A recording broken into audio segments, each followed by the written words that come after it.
ሰላም ጤና ይስጥልን የተወደዳችሁና የተከበራችሁ የገበያ ሚዲያ ተከታታዮቻችን እንደምን አላችሁ? በምዕራፍ 2 የመረጥንላችሁን ኢኮኖሚያዊና ማህበራዊ መረጃዎቻችንን ይዘንላችሁ ቀርበናል። ከመረጃዎቹ ጋር መላኩ ደምሰው ነኝ። በቅድሚያም ርዕስቶችን እናስቀድም።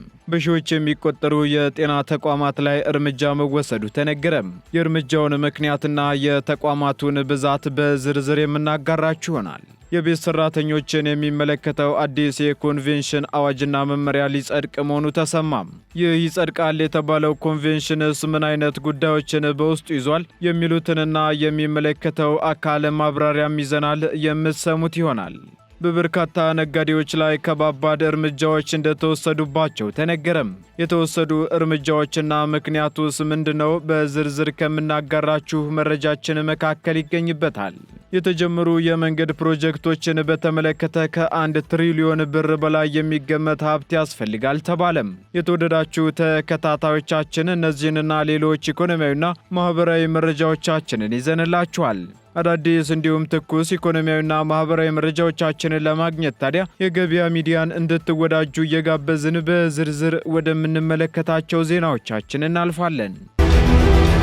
በድጋሚ የማይገኝ እድል በሳር ቤት አፍሪካ ህብረት ፊት ለፊት 40% ልዩ የቤት ቅናሽ በካሬ 64200 ብር ብቻ ባለ 1 መኝታ ከ4.8 ሚሊዮን ብር ጀምሮ ባለ 2 መኝታ ከ5.9 ሚሊዮን ብር ጀምሮ ባለ 3 መኝታ ከ8.4 ሚሊዮን ብር ጀምሮ በ2 ዓመት ከ6 ወር የሚረከቡት በአፍሪካ ህብረትና በአውሮፓ ህብረት አጠገብ ታላላቅ ኤምባሲዎች በሚገኙበት ሳር ቤት ለመኖሪያ ለኢንቨስትመንት ተመራጭ ቦታ የምንዋዋለው በኢትዮጵያ ብር ሲሆን ምንም አይነት የዋጋ ግሽበት አያሳስብም። ይህ ቅናሽ ለ10 ቀን ብቻ የሚቆይ በመሆኑ ይፍጠኑ፣ የድሉ ተጠቃሚ ሆኑ። ለበለጠ መረጃ በ0939 00 9808 አሊያም በ0969 48 38 38 ይደውሉልን። ቴምር ፕሮፐርቲስ።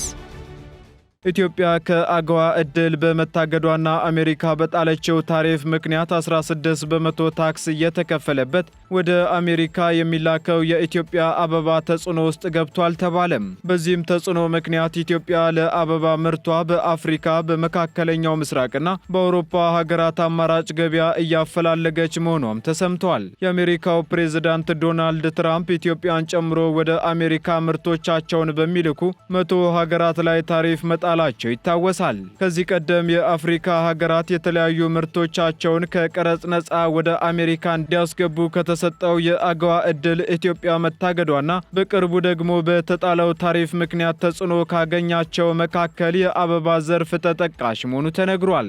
ኢትዮጵያ ከአገዋ ዕድል ከታገደች በኋላ 6% ታክስ እየከፈለች ምርቱን ስትልክ እንደቆየች የሚያስታውሱት ደግሞ የኢትዮጵያ አበባ አትክልትና ፍራፍሬ አምራቾችና ላኪዎች ማህበር ዋና ዳይሬክተሩ አቶ ቴዎድሮስ ዘውዴ ናቸው።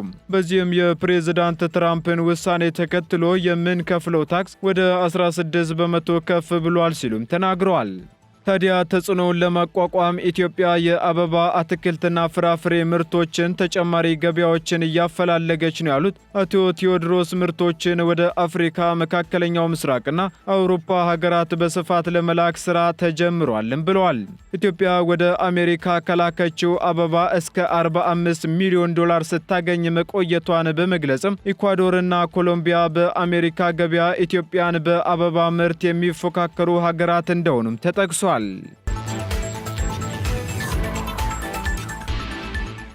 ለክልሎች በሚተላለፈው የጋራ ገቢዎች ፍትሃዊ የበጀት ስርጭት ተጨባጭ ለውጥ መጥቷል ተባለም።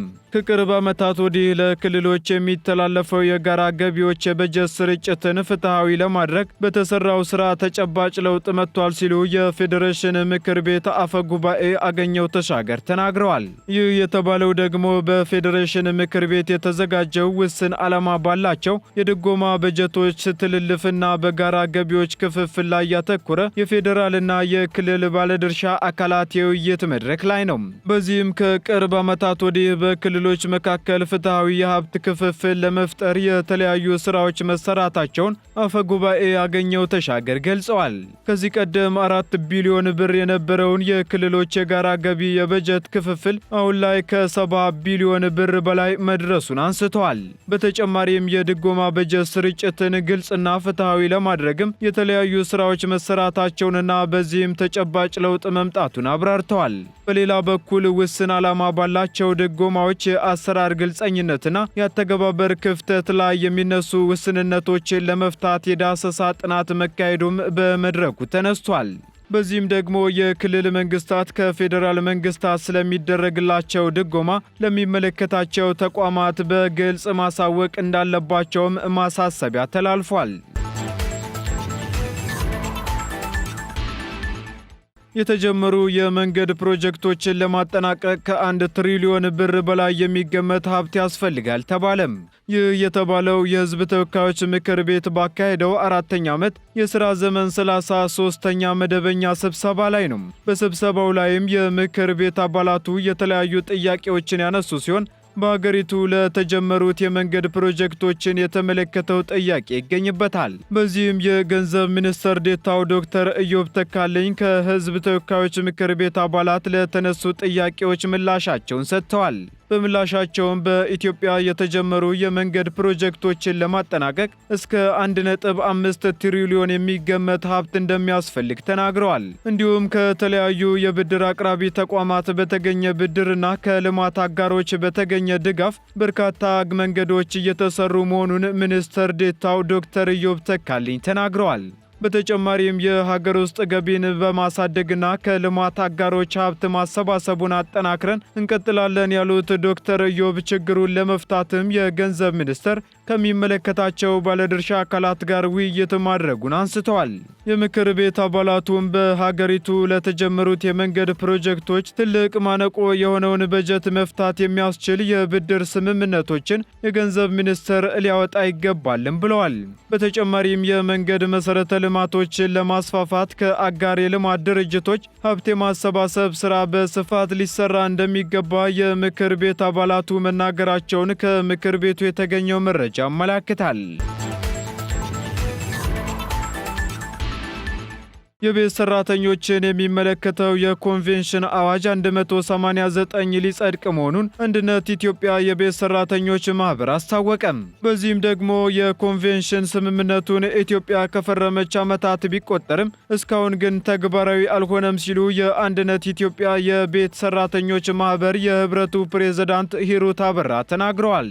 ፕሬዝዳንቷ የቤት ሰራተኞች በማህበር ተደራጅተው ስለ መብቶቻቸው ያለመጠየቅ እንደ ማንኛውም ሰራተኛ የሰራተኞችን መብት በሚያስጠብቀው በአሰሪና ሰራተኛ አዋጅ 1156 ውስጥ እንዲሁም በሌሎች የህግ ማዕቀፍ ውስጥ ያለመካተታቸውና ያለመጠየቃቸው እስካሁን አዋጁ ሳይጸድቅ ቆይቷልም ብለዋል።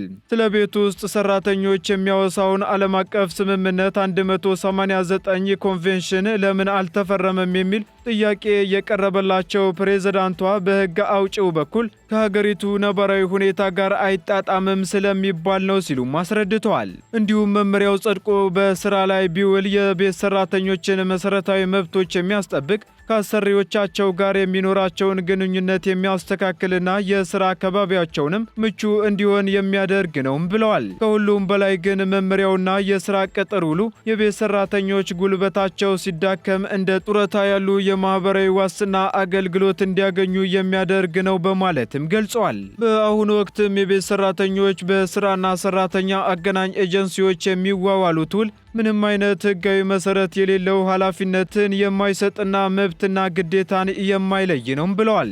በሌላ በኩል በሀገሪቱ ወደ 5.6 ሚሊዮን የሚገመቱ ሰራተኞች እንዳሉ የተገለጸ ሲሆን እነዚህ ዜጎች የተለያዩ ችግሮች እንደሚደርሱባቸውም ከ4 ዓመታት በፊት በተደረገ የዳሰሳ ጥናት ተመላክቷል። በአዲስ አበባ ከተማ አስተዳደር ከተሰጣቸው የንግድ ዘርፍ ወይንም ከተቀመጠው መመሪያ ውጭ ሲሰሩ የተገኙ ከ550 በላይ ነጋዴዎች ከባድ እርምጃ እንደተወሰደባቸው ተነገረም። በከተማዋ ከተሰጣቸው የንግድ ዘርፍ ውጭ ሲሰሩ የነበሩ ከ550 በላይ ነጋዴዎች ከንግድ ዘርፍ ውጭ እንዲሆኑና በሕግም እንዲቀጡ መደረጉን የአዲስ አበባ ከተማ አስተዳደር ንግድ ቢሮ አስታውቋል። በዚህም በከተማዋ ሕገወጥ ነጋዴዎችን ለመቆጣጠር ድንገተኛና የቤት ለቤት ክትትል ክትትል በማድረግ እርምጃ ተወስዷል ሲሉ የቢሮው የኮሚኒኬሽን ዳይሬክተሩ አቶ አሸናፊ ብርሃኑ ተናግረዋል። በ2017 በጀት ዓመት 10 ወራት ውስጥ ከ400 ሺህ በላይ ነጋዴዎች ላይ ቁጥጥር መደረጉ የተገለጸ ሲሆን የድንገተኛና የቤት ለቤት ቁጥጥር ከተደረገባቸው ከነዚህ ነጋዴዎች መካከልም ከ20 ሺህ በላይ የሚሆኑት ላይ እርምጃ መወሰዱ ተነግሯል። ዳይሬክተሩ አክለውም እርምጃ ከተወሰደባቸው መካከልም 550 የሚሆኑት ከንግድ ዘርፉ እንዲገለሉና በሕግ እንዲጠየቁ ተደርጓልም ብለዋል። በተለይም ያለ ዘርፋቸው በሚነግዱ ፍቃድ ሳያድሱ ማህበረሰብን ከተቀመጠው መመሪያ ውጪ ላልተገባ ወጪ በሚዳርጉና ከተቀመጠው ዋጋ ውጪ የሚሰሩ እንዲሁም ተያያዥ የሆኑ ህገወጥ ንግዶችን በሚያከናውኑ ነጋዴዎች ላይ የተወሰደ እርምጃ ስለመሆኑም ተነስቷል። በዚህም ከተቀመጠው መመሪያና ከዘርፋቸው ውጪ ሲሰሩ የተገኙ ህገወጥ ነጋዴዎች ላይ ከአስተዳደራዊ እርምጃ እስከ ህጋዊ እርምጃ እንዲወሰድባቸው ተደርጓል ማለታቸውን አሃዱ ሬዲዮ ዘግቧል።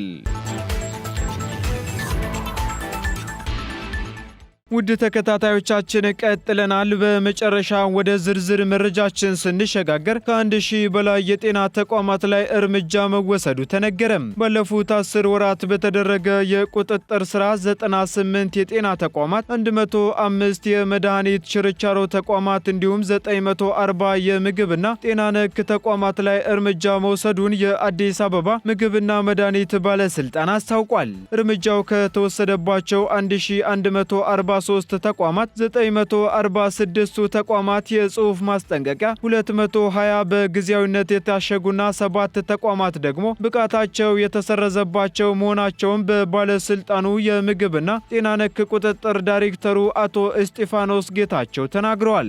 በዚህም በምግብና መድኃኒት ቁጥጥር ስራ ላይ በተሰሩ ስራዎች ከ142 ሚሊዮን ብር በላይ ግምታዊ ዋጋ ያላቸው ምርቶች መወገዳቸውም ተነግሯል። በተጨማሪም ከቁጥጥር ስራው ባሻገር ባለፉት 10 ወራት ከ21 ሺህ ለሚበልጡ የጤና ተቋማት፣ የባህል ሕክምና ተቋማት፣ የመድኃኒት ችርቻሮ ተቋማትና የጤና ባለሙያዎች የብቃት ማረጋገጫ መሰጠቱም ተጠቅሷል። እንዲሁም የአዲስ አበባ ምግብና መድኃኒት ባለስልጣን የህብረተሰቡን ጤና ለመጠበቅ የቁጥጥር ስራውን አጠናክሮ ይቀጥላልም ተብሏል። በዚህም ሁሉም የሚመለከተው አካል ኃላፊነቱን ሊወጣ እንደሚገባም በባለስልጣኑ የምግብና ጤና ነክ ቁጥጥር ዳይሬክተሩ አቶ እስጢፋኖስ ጌታቸው መልእክታቸውን አስተላልፈዋል ሲል ኢትዮ ኤፍኤም ዘግቧል።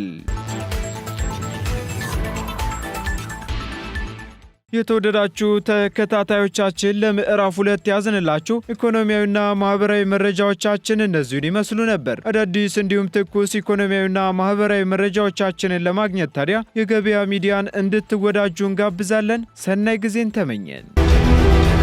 በድጋሚ የማይገኝ እድል በሳር ቤት አፍሪካ ህብረት ፊት ለፊት 40% ልዩ የቤት ቅናሽ በካሬ 64200 ብር ብቻ ባለ 1 መኝታ ከ4.8 ሚሊዮን ብር ጀምሮ፣ ባለ 2 መኝታ ከ5.9 ሚሊዮን ብር ጀምሮ፣ ባለ 3 መኝታ ከ8.4 ሚሊዮን ብር ጀምሮ በ2 ዓመት ከ6 ወር የሚረከቡት በአፍሪካ ህብረትና በአውሮፓ ህብረት አጠገብ ታላላቅ ኤምባሲዎች በሚገኙበት ሳር ቤት ለመኖሪያ ለኢንቨስትመንት ተመራጭ ቦታ። የምንዋዋለው በኢትዮጵያ ብር ሲሆን ምንም አይነት የዋጋ ግሽበት አያሳስብም። ይህ ቅናሽ ለ10 ቀን ብቻ የሚቆይ በመሆኑ ይፍጠኑ፣ የድሉ ተጠቃሚ ሆኑ። ለበለጠ መረጃ በ0939 009808 አሊያም በ0969 48 38 38 ይደውሉልን። ቴምር ፕሮፐርቲስ